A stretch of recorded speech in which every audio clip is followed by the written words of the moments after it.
Hello everyone, welcome to Big Talk here on Global Television, where we'll talk on the big political issues and of course giving us a proper insight and analysis on the current state of the nation. It is the 8th of the nationwide protest that started on the 1st of August, and exactly today, last week, we saw the disruptions due to the demonstrations of many citizens who took to the streets to protest against the hunger, bad governance, and the hardship in the country.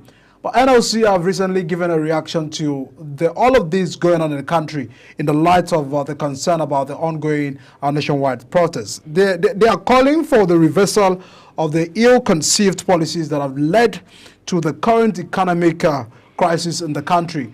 That's what the NLCs are reacting, because according to them, some of the implemented policies are not priorities to the welfare of many Nigerians, and there is a need for the president to revoke some of these policies, reconsider some of these policies, and also to cushion the effects of many Nigerians. And that's the much reasons people took to the street to demonstrate all of these protests. They have also insisted that the policies are not friendly and is not popular in the country.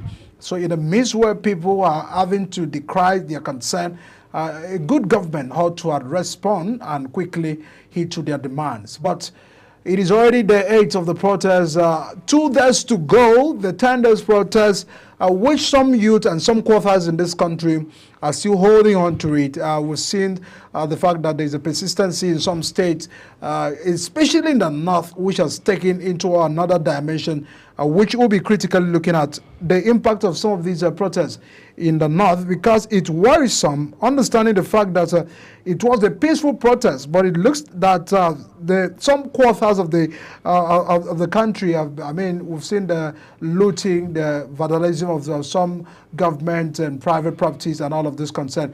And that's been the situations. Well, we've monitored the situation for almost 8 days now. Tonight on the program, we'll be looking at some of these issues. What are the underlying issues? The president had appealed on his Sunday broadcast that there's a need to shelve these protests. Have they really solved the problems of people? Is there any tangible thing on ground that can show why people should go back to their houses? Some people are still insisting to be on the street. We've seen some interferences between security agencies and the people. All of these have given unrest in some part of the country. Some state governors have to declare state of emergencies, coffee in some states, and also critically to manage the situation. But there are experts who have also monitored the situation, saying that you can't force the people that are hungry back to home to stay. That if you want them to go back to their home, there's a need for government to provide food for them. They are not asking too much this time from government. They are asking that things work, and the reason why NLC are joining their voices with the people this time around to say that there's a need for the president of the country to review some of these policy, that it is not friendly, it is not working, it is not popular. That is the situation, of course, in their recent statement earlier today. Tonight on the program, Dr. Ibrahim Aminu is my guest tonight, who, of course, will be giving us a proper understanding to the outplay over there at the north. Good evening, Doctor, and thanks so much for joining us on the program. Good evening. Thanks so much. Doctor, I know you've closely monitored the situation. When the people, the organizers of the protest started, they told me, it started from the social media and all of that, about the fact that things are not working in the country and that it is not what we bargained for. If we've had 8 years of President Bola Tinubu's, President Muhammadu Buhari's administration that didn't work well, we ought to have President Tinubu's government working well for the people. And they took to the street on the 1st of August. Today is the 8th. Some states, some quarters are still agitating of the hardship. And one may expect that as a president, as a father, he ought to have actually, give some tangible things on ground. What he presented on Sunday have highly been criticized. It looks at what he said on Sunday as not addressed the situation. How do you receive all of these protests on the heels of the current economic situation in the country? Thank you very much. Protest it's not the first time. Protests have been done in Nigeria. Well, we have not seen the magnitude of like this one and the participation like this one. There are so many multiple problems, and there are also multiple solutions that other governments before this government that they have done them. I can remember in 1988 and 87, 86, when President Babangida came with structural adjustment program, we face almost the same issue like this one. But Babangida was quickly able to address some of the fundamental issues and also creating some cushions for the poor. Cushions is that policies that will support the poor, policies that will be inclusive for the poor, policies that will integrate the poor. And presently, they are not working.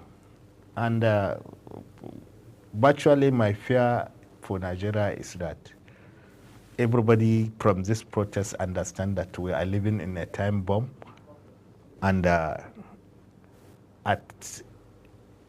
any time, anything can happen, and nobody is secured, because they say a hungry man is an angry man. First, when Babangida, I'm just telling you the case study. When Babangida came up with structural adjustment, there is a lot of hardship, the same like this one. What he did is that he created NDE, and that time NDE is working. He created People's Bank. He created NALDA, National Agricultural Land Development Authority, NALDA.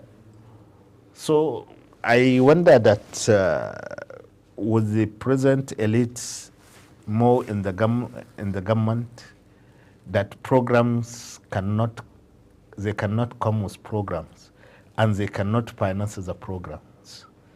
And these are programs sometimes that come with grant and aid from international community, but now nothing is happening in NDE. We are not creating entrepreneurs that can go out and employ more people. The agriculture, it has been neglected. These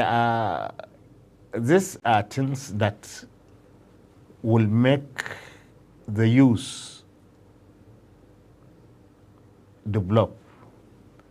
And without creating the enabling environment and setting up some cushions for the economic policies, some of the policies need to be changed. Totally. We need to have a total overhaul to overhaul our policies to be pro-poor. Introduced by President Bola Tinubu. Yes. We have to so some of these policies are not working. If they are working, why will people go to the street? The inflation is so high. Today, before I came here, I'm on research, and I'm asking a lot of workers. They say their salary it's not enough for them to take them for a week. Even with a minimum wage increase of 70,000 now, it's not going to work. Oh, yes. Well, I wonder why Nigerians and even the labor, they are looking for increment. Increment means inflation. Formerly, we were having 18,000. And with 7,000, 8,000, you can buy a bag of rice. We increased it to 30,000. Then the price of a bag of rice went to 23. Now, a bag of rice is 95,000.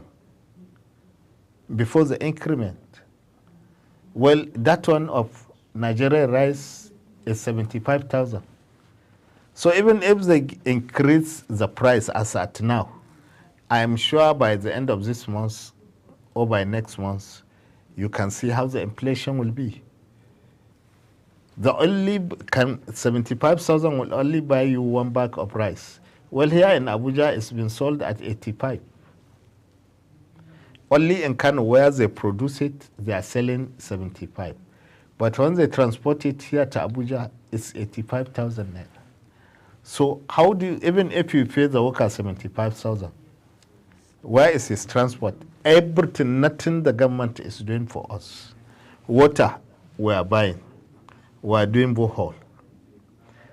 Electricity is no more. It's not for the poor. Health, you have to buy. You have to pay. Health is not free, and it is your right for that. Education is not free. Security, a lot of people have resorted to employing private guards. And if a salary of a security, a minimum wage, cannot buy him a bag of rice, how do you expect him to secure you or to secure your environment? Or maybe to obey before complain? That is why there is disloyalty even within the security system. Because... all right. Doctor, they are concerned that even the president in his broadcast said that it looks that some people are sponsoring this protest. But from what you've outlined, it looks that hunger is the sponsor of the protest, the hardship is the sponsor of the protest. Does it really look that there are some people pushing, young people and to go on the street? Because there's a video I'm going to show you where it erupted from the northern part of this country, where people were on the street flying different flags and all of that. So it now looks that some of these people don't even know the flags they're flying. So it means that somebody somewhere organizing them, pushing them to the street and stand behind. It doesn't look that people want to disrupt the administration of President Tinubu. Let me tell you, nobody is sponsoring anybody. The government should look back, should think, should do the needful. They are not doing well. They shall acknowledge that. They are not doing well. Why is it is only this administration? Why? Probably some people say because it's not Buhari, that's why the North are protesting. They didn't protest during Buhari's administration. It's okay. Let me tell you. All right, we'll go on a break, and once we return, the conversation continues on the program. Just stay with us.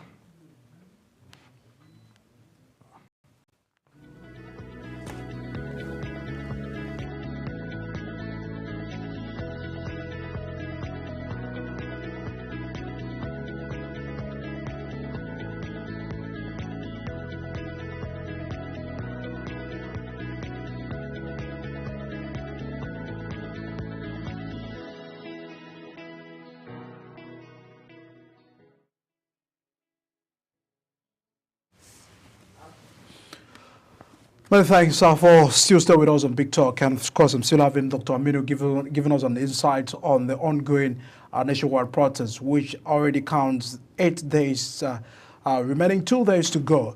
The agitation and concern about the fact that it looks that some government officials or some persons in government are saying this is politically motivated, that they didn't do this when Muhammadu Buhari was the president.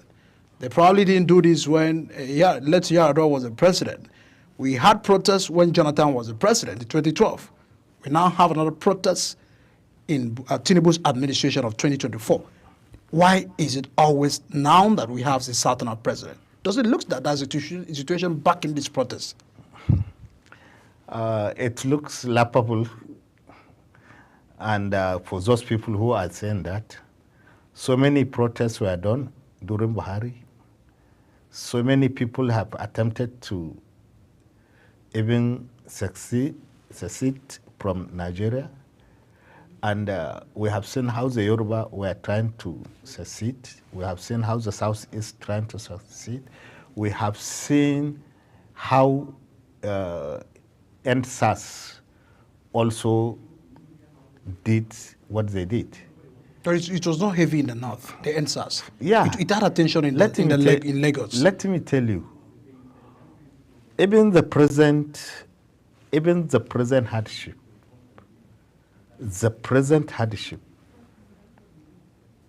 you mean that in the South it has not happened? It has happened. But the problem is that in the North, we have more children drop out of school. We have more children that completely never go to school. We have problem of drugs. We have problem of poverty more than the southern part when you look at the statistic. So virtually there was no support, no cushioning for the poor. They left the poor at the vagaries of the nature, that he is on his own. Let him die. Let him do whatever. When we were children, we used to see a madman on the street. We used to see government official usually came